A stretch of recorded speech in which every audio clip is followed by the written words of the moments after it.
Okay, let's dive in. Today we're looking at something, well, pretty unsettling, actually. We're talking about finance loans, credit cards, even usury, but through a really specific lens. Yeah, the source we're using frames it as a kind of psychological warfare, not just numbers. Exactly. Our guide here is an article, The Psychological Warfare of Predatory Finance, by Mark over at Knowledge is King. Mm-hmm. It really pushes you to think beyond just the financial hit and consider the mental toll. So that's our mission today.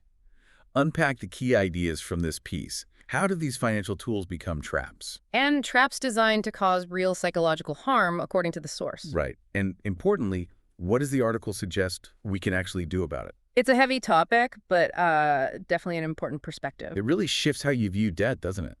Okay, so let's start where the source does, defining predatory lending. Yeah, the article lays it out pretty clearly. Practices offering loans with terms that are just unreasonable, unaffordable by design, really.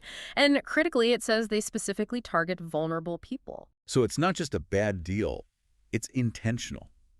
That's the argument. That seems to be the core argument, yes. Taking advantage of someone's, desperate situation. And the tactics. How does the article say they pull this off? Well, it's not just high rates, though that's part of it. It's deception, hiding fees, extra charges. Buried in the fine print somewhere. Exactly. Or setting interest rates so incredibly high that making payments barely touches the original loan amount. Repayment becomes almost impossible. And this is where the warfare idea comes in strong, the psychological side. Right. The source links this directly to just crushing stress. Constant worry about payments, fear of default, feeling completely overwhelmed. Like being buried alive by numbers. Yeah, precisely. And the article connects that directly to anxiety, depression, other serious mental health issues. It stops being just a money problem. It becomes a health problem. Absolutely. And the source mentions who gets targeted, who's most vulnerable here. It points to people who are already financially stressed, maybe low income, but also, and this is key, folks lacking financial literacy. The idea is they might not fully grasp the complex terms or even know their rights. Making them easier targets. That seems to be the implication, that lack of specific knowledge, it's almost weaponized against them. They agree to something they don't fully understand. And the trap is sprung. But it's not just these, traditional predatory loans, is it? The source talks about credit cards, too. Yes, definitely. It brings credit cards into the same framework. They offer that quick relief, flexibility. It's like a lifeline sometimes. But the article argues they can quickly turn into another kind of trap. How so? Those tempting intro offers. Exactly that. 0% interest looks great, but then that initial period ends. And the rate jumps. Jumps is putting it mildly.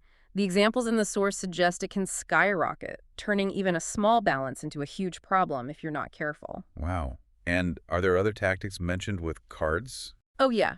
The article mentions things like subtly changing your payment due date. Oh, that's sneaky. Right. Or increasing your credit limit without you really asking for it, making it easier to spend more, and then hitting you with massive fees for being even slightly late. It sounds less like a penalty and more like a strategic move to keep you in debt. That's how the source portrays it. Maneuvers designed to destabilize you, keep you making minimum payments, never really getting ahead, locked in the cycle. And the article connects this to society too, right? Advertising, consumer culture. Yeah, it touches on that. Yeah. The constant pressure to buy, to have the latest things, it encourages impulse spending, often on credit. And once you're only making minimum payments. The interest just balloons. The source shows how that keeps people perpetually indebted. It's the card, sure, but also the environment promoting its misuse. Okay, so the article also brings up usury. That sounds old-fashioned. It has deep historical roots, yeah. But the article defines it simply: charging excessively high interest rates on loans. So like predatory lending, but maybe focused more specifically on the rate. Exactly. Historically, it was seen as unethical exploitation.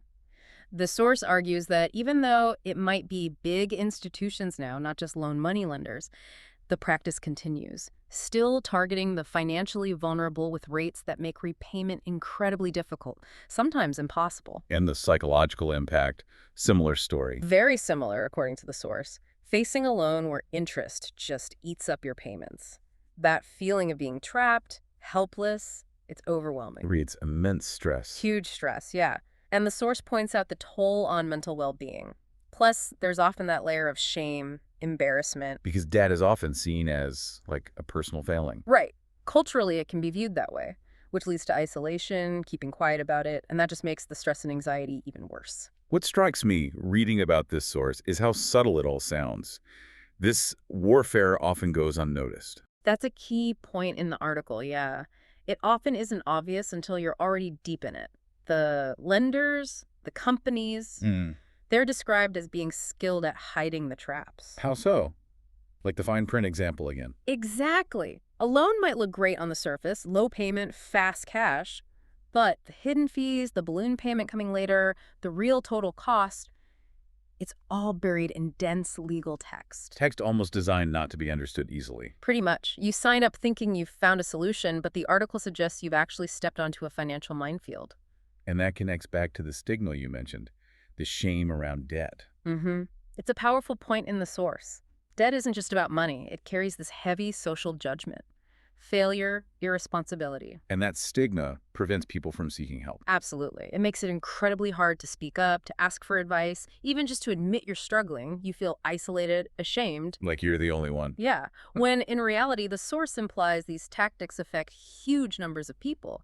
That silence, that isolation, it lets the whole system continue unchallenged. So, if this is a kind of warfare, what does the source suggest as defenses? How do we fight back? The article outlines a couple of main strategies. The first one is education. Knowledge is power, It- basically. Essentially, yes. The article really stresses understanding the terms and conditions before signing anything, taking that time, however difficult. And seeking advice. Crucially, yes.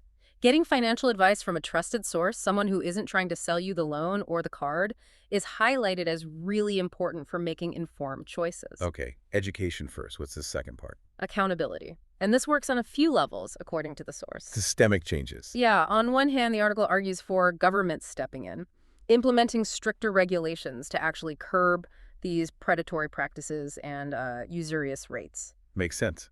But what about individuals? The source puts some responsibility there, too. It talks about finding the courage to speak out if you see deceptive practices, unethical stuff, report it. So it's not just protecting yourself, but helping protect others by making it visible. Exactly. Challenging these practices, bringing them into the light. Collective defense, you could say. Okay.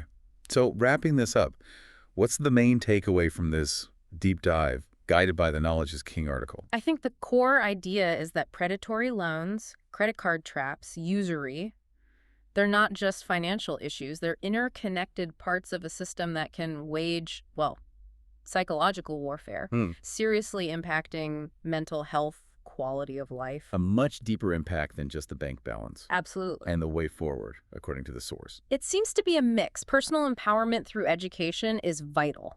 Understanding what you're getting into. But also pushing for accountability. Yes, holding institutions accountable through regulation, through reporting bad practices, and really importantly, working to reduce that stigma around debt. Making it okay to seek help. Exactly. Fostering an environment where people don't feel ashamed to ask for support. So it really leaves you thinking, a final thought from the source to consider.